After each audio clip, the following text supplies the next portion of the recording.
Uh, hey, people. So I've been working on this for a little while. Um, I actually tried to do this in X and Y initially with a different typing. Um, and I couldn't make it past Viola. So I considered maybe doing Sun and Moon, but I kind of realized very early that that would be a lot longer of a game. So we have this. So I watch some people do monotype Nuzlocke runs, and the problem is that I find them to be a bit too consistent, I believe is the word. And while I might not be particularly good at Nuzlocks, I wanted to try to do one with a bit of a twist on that. So, why not do a challenge where all the Pokemon are randomized types? There are no other changes to this other than minor stuff like some stat updates and some move updates up to Gen 8, where things like Leech Life would be stronger, or some Pokemon have a slightly higher stat here and there. Also, some evolution requirements are slightly easier, but that doesn't actually have an impact on this run at all. Other than that, all Pokemon have the same move pools, abilities, anything else you can think of. So for this, I didn't want to select a particular type because I could easily have just picked something that I found to be really overpowered, or that I knew there would be a boatload of options available. So I used a randomizer to generate a type for myself, and while it did give me some very good types like Psychic, Steel, Dark, I didn't want to use those. So I rolled it one more time past that, and I got Grass, which, as some of you might realize, is a very brutal type to have to run. But I think for what it's worth, I did pretty well given it. Now, I wrote this script as I played, and I'm recording this in post, so I know how this goes. And you will learn how this goes. So maybe we should discuss the Pokemon that will be available for this. So first off, we get to run Tepig, which is nice to get a starter to use. After that, we have access to Sewaddle, Psyduck, Magnemite, Growlithe, Koffing, Drillbur, Eevee, Darumaka, and Deerling. These aren't the only Pokemon that gain the Grass typing, but the others that gained it are either post-game or unavailable at all. So anyone who knows Black and White 2 will know that there's kind of a big issue to this list of available Pokemon, and that it's that Magnemite, Growlithe, and Koffing are all only available at Verbank Complex. This means that according to Hardcore Nuzlocke rules, which are down in the description, I can only catch one of these when I get there, which limits my catches from 10 encounters to 8, which is far less good and far more of a risk, meaning that I can only lose like 2 Pokemon in order to have a full team for the Elite Four. So we'll have to cross that bridge when we get to it. So I think that's everything I needed to go over. So without further ado, Let the run begin. I met Professor Juniper, and she introduced me to her bad habit, and I named myself Lida. I was disturbed by my definitely not former evil mother, and went to get my starter with Hugh. We met Bianca and got our starter, Tepig. We name it Kappa, and find that it has a plus speed nature, which is nice, but also that it is also a dark type, which is good, but also a little bit worrying. Hugh goes down with no issues, and I learned from that battle a number of types that Oshawott is not. I grab some supplies and learn how to catch Pokemon with a short grind for Ember. I then meet the man with iron legs who wants to hang out with me at his house, which is a little bit creepy. We ignore him and go try to find Hugh, but on the way we find our next encounter, Sawaddle.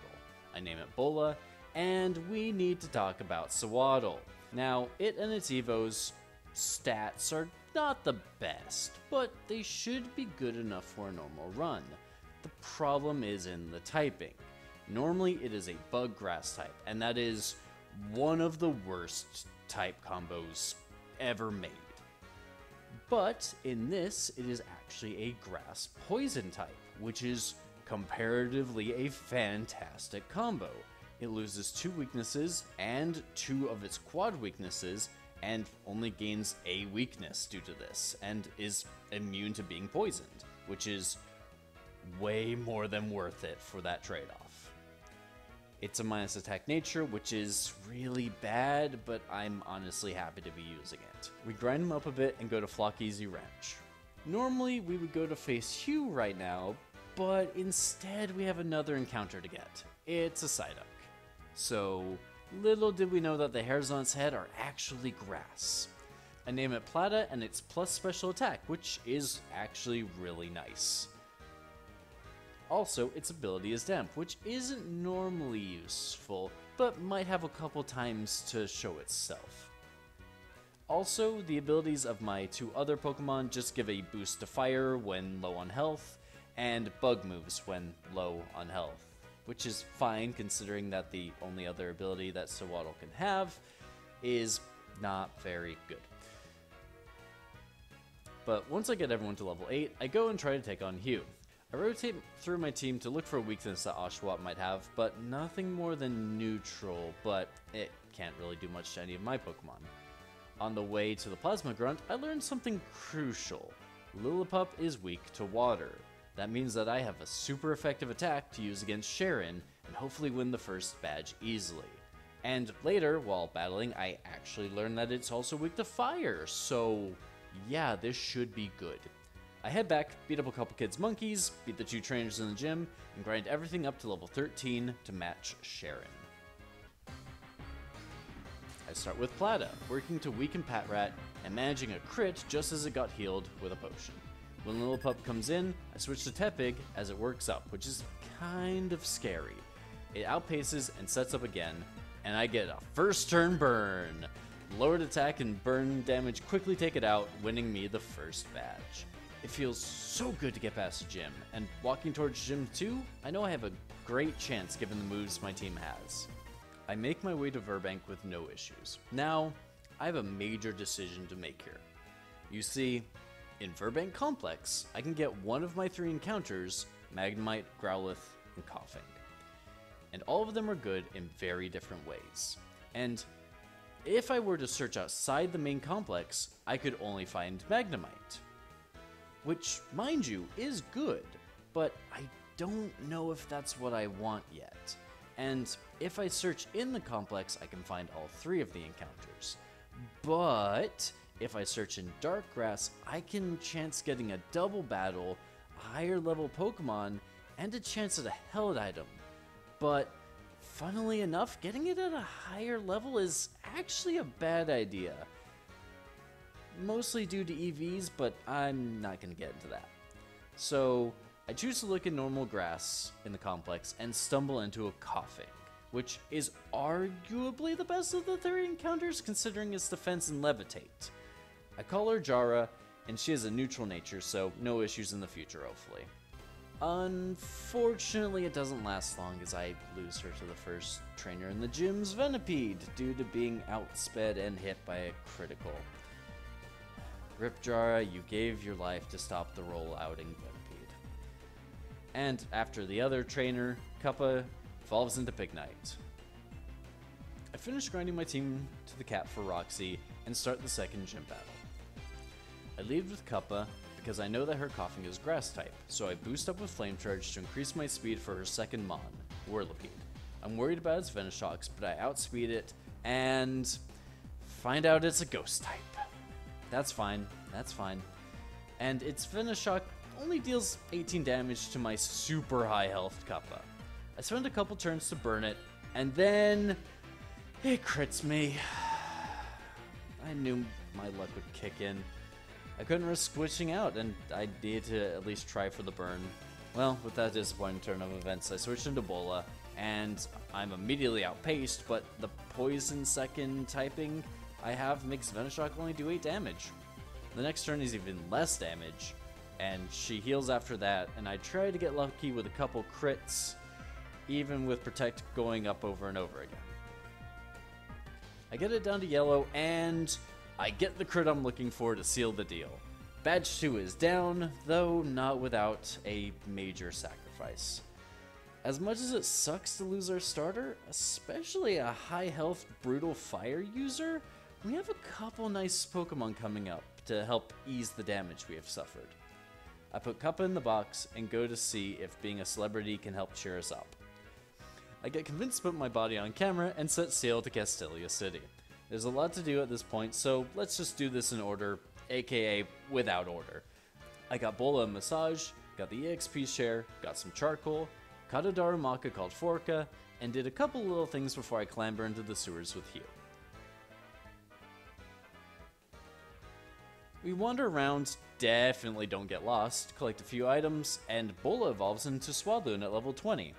And one level later, he evolves again into Leaveney. I beat up a couple grunts with Hugh and get access to my next encounters. I start with getting the hard as rock Drillbur, whom I call Spoona, and an Eevee called Knifa. Right now, Eevee is a normal dark type, but once it evolves into Flareon, it will gain the grass typing. For now, it will be used very little until we can get to the Desert Resort to get a Firestone. A quick aside is that, unlike some runs of this, I'm not afraid of using Pokemon that aren't directly the type that they will end up being. Just as long as soon as I can, getting them to that typing. I train up my team and make it through the gym to Berg.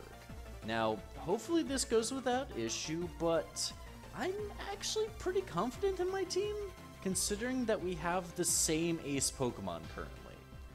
I lead with Forka and take out his Sewaddle in one hit. Next up is Dwebble.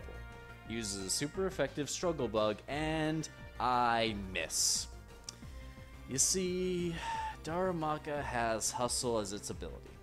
This makes all of its attacks less accurate, but at the benefit of gaining power. Luckily, I hit the next attack and knock it to Sturdy. At this, I switch into Bola and Berg heals. Unfortunately, I forgot that it resists Leaveney's attacks, so I go into Plata. It eats 3 attacks and then confuses Dwebble. I take advantage of this and switch back to Bola, and Dwebble hits itself. I eat one more feint attack before I knock it out. Next is the Mirror Match. I am a bit lower on HP, but I am hitting with my much higher attack stat to his special attack in our stab moves. I even get to eat his Citrus Berry. After 2 attacks, I realize that Return would probably do more damage, and I'm actually right, and 2 returns wins me the fight. I now have to deal with Chorus. Luckily, Magnemite is a grass type, so no issues for Forka, despite 2 turns of paralysis, and Clink does go down to constant damage from Bola. I take a quick jaunt over to the Desert Resort and grab a hidden Firestone and evolve Eevee into Flareon, whereupon it becomes a grass flying type, which in many ways is really bad, but it's actually pretty useful in some ways as well. He also brings some much needed special bulk to the team, whereas the only other option will be when Plata falls. Also, can I point out that the randomizer made Emboar, Flareon, Darmanitan, and Arcanine all grass types? Like, 4 of the biggest, most iconic fire types there are now grass types. Anyway, that tangent aside, I train my team on the way to Nimbasa. I face all the trainers around Nimbasa and definitely have no close calls as I get my team up to the level cap. I go up against Eliza and lead Vola against her Emolga. I start with Return and crit it to one-shot Emolga, so, you know, amazing start. So then she goes straight into Zebstrika. I block it with Protect, stopping a pursuit. I go for Return and it hits me with the attack I didn't want to see, Flame Charge. It does 43 damage and boosts its speed, which makes it even scarier.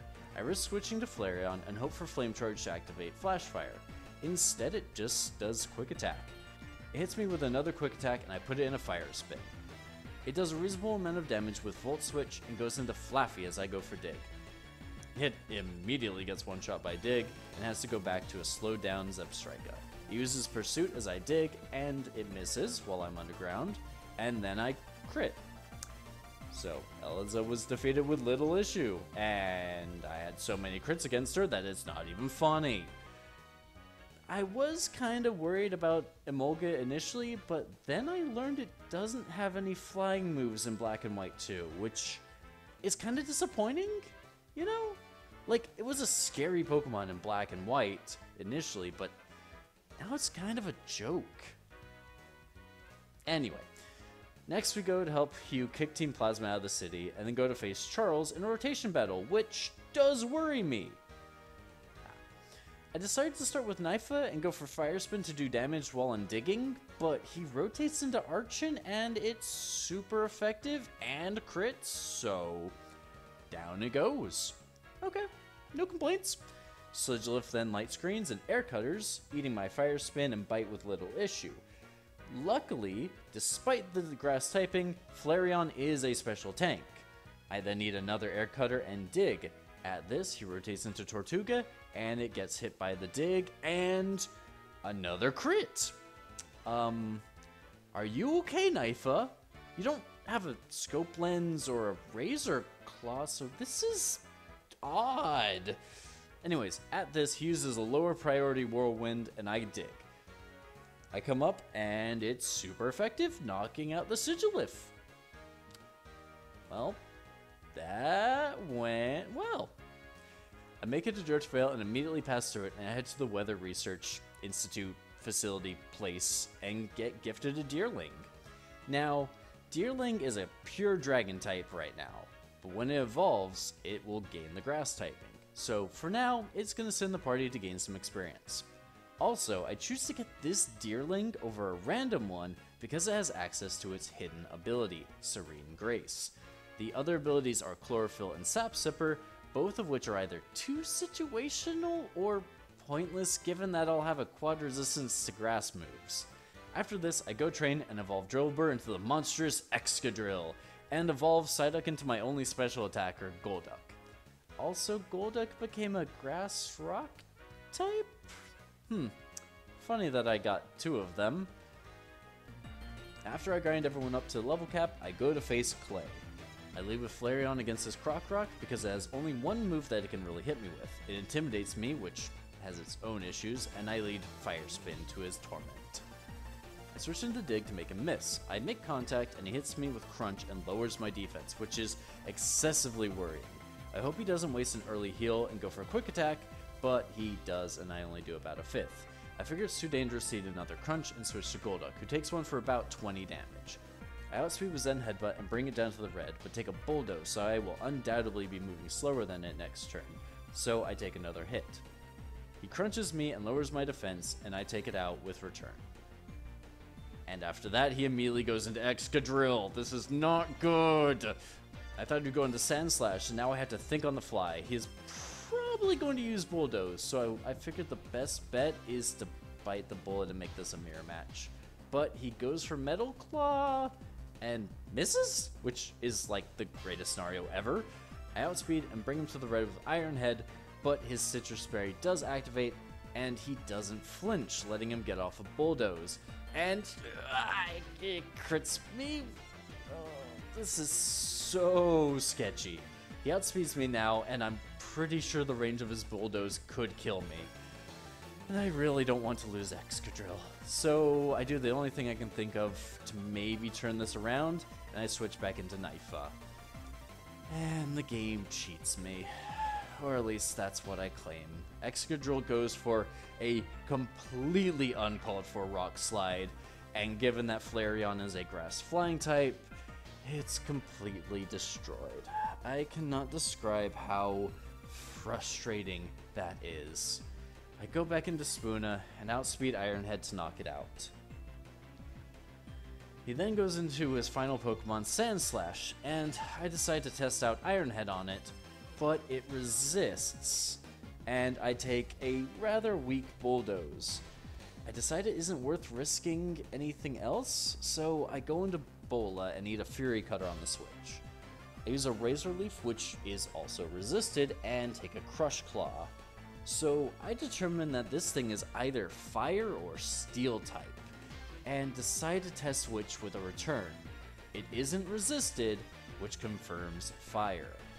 And I eat a speed-lowering Bulldoze. My team is getting weak, but I have to take a shot. I switch into Golduck to outspeed, but he, of course, decides to go for Bulldoze again, and I won't outspeed, which is very frustrating given how little health I have. I switch into Darumaka to get something out there, and of course he goes for Fury Cutter. I switch to Bola in an attempt to stop Fury Cutter after the second usage of it, but the second use brings us to 13 HP. I use Protect and stop a Bulldoze. I am so stressed at this point because I don't want to lose a second Pokemon in this fight. But I have to go for anything. I use Return with Bola, and it survives with a Sliver. I'm so upset as we lose Bola. I go to Plata and end this with Water Pulse. I can't even be happy with this victory. I lost 2 of my best team members. Don't get me wrong, Darmanitan is kind of a replacement for what Flareon could do, but it lacks in a number of areas compared to Flareon as well. And Leaveney might not be the strongest Pokemon in the world, but it did give us some much needed bug and grass moves.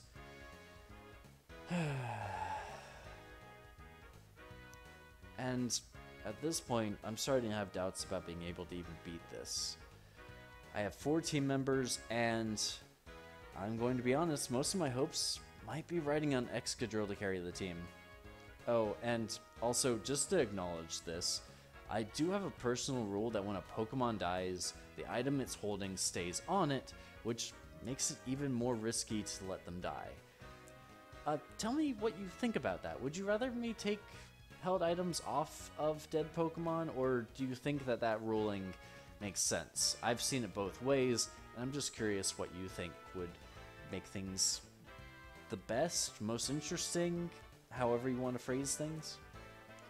I say this because if Leaveney had been holding onto a Silk Scarf, it would have knocked out the Sandslash and lived. Anyway, I do a little bit of training to evolve Darumaka into Darmanitan, and Deerling into Sawsbuck. On top of this, Darmanitan has gained the ability Sheer Force, which makes his Fire Punch and Headbutt have a good bit more power at the cost of not having secondary effects, which is much better than Hustle. I cleave my way through the PWT and Chargestone Cave and get to the level cap for Skyla. I lead Darmanitan against her Swoobat. I had luckily learned earlier in the gym that Fire Punch would one-shot it, though I do eat an Acrobatics first. Next, she sends out her ace, Swanna. I'm not sure how to deal with this threat, especially at half-ish health. I don't want to send somebody else in to take a hit without knowing what I'm dealing with, so I risk another Fire Punch. I get hit by an Air Slash, which brings me down to 13 HP, which is really scary to see, but Fire Punch hits super effectively and one-shots it. Now for what I was really unsure how to deal with, Skarmory. I switch into Golduck as I need to use a special attacker for this physical wall. On the switch, I take an Air Cutter for only 12 damage, which is really reassuring. Surf hits for just under half, and Skarmory uses Agility. It hits me to half with Steel Wing, and I hit with Surf, and this time I roll high and knock it out. I needed that fight after Clay's slaughter. I take a flight halfway across the region and join Bianca in Reversal Mountain. I get into a double wild battle, and then can't move before a rotation battle happens, and I made a mistake and got hit by a dynamic punch and lost Plata. I am frustrated. I have lost so many important members, and Plata was basically the only special attacker I've had this entire time. Scupa can kind of do that, but not anywhere near as well. And at this point, I'm pretty sure this run is unbeatable, but I can't give up at this point, so on I must press. I face Hugh in a 3v3 and help him in a 2v2 against a former Team Plasma admin. Then, on the next route, I face my worst fears. This Heracross spams close combat, and not wanting Forka to take another one, I switched to Spoona, and it one-shots. And at this point, I know I can't win. Excadrill was literally my only chance at winning this thing. Like, yeah, I could probably make it a little bit farther and beat Drayden if I was lucky, but there's no way I can beat the Elite Four with just 2 Pokemon. So, at that, I kind of have to call the run. Now, I know I made mistakes. I made a lot of mistakes. Doing this might have been a mistake. I'm not sure yet. But it definitely didn't help that I was playing a generation that I'm not the most familiar with or the most confident with. Generation 5 is a brutal generation no matter which of the games you play. Because if you're playing base Generation 5, you're only working with the Pokemon that are available just in Gen 5. And if you're playing Black and White 2, you have a lot of huge challenges ahead of you. Some really tough Pokemon get thrown at you, admittedly. But here's the question now. Should I do some more of these? Is that something that anyone wants to see? Is this style too different for people? Or would you rather see, you know, it be more challenging, more erratic? Also, should I do research into the Pokemon that have been randomized in the future? Should I have all of their typings pulled up to the side of me so I can do research into it and be more prepared for fights? Is that something you want to see? Because part of this challenge has been not knowing what I'm walking into and testing things, but that does remove a lot of the actual strategy of pre-planning that a lot of other runs have the advantage of doing. I don't know. That's why I would like to hear from you guys. Because also with this, I can possibly win a run and suffer far less casualties. Not to mention that I can kind of inform you guys in the moment as to exactly what I'm dealing with. Also, if you guys wanted, I could pull this back a lot. I could make things a lot easier on myself. It's kind of up to you. I want to hear from you guys. My goal with this is that I'm going to attempt to put one of these up once a month. So, you have a month to tell me. Next one should be probably very similar to this, but after that, things will change a little bit.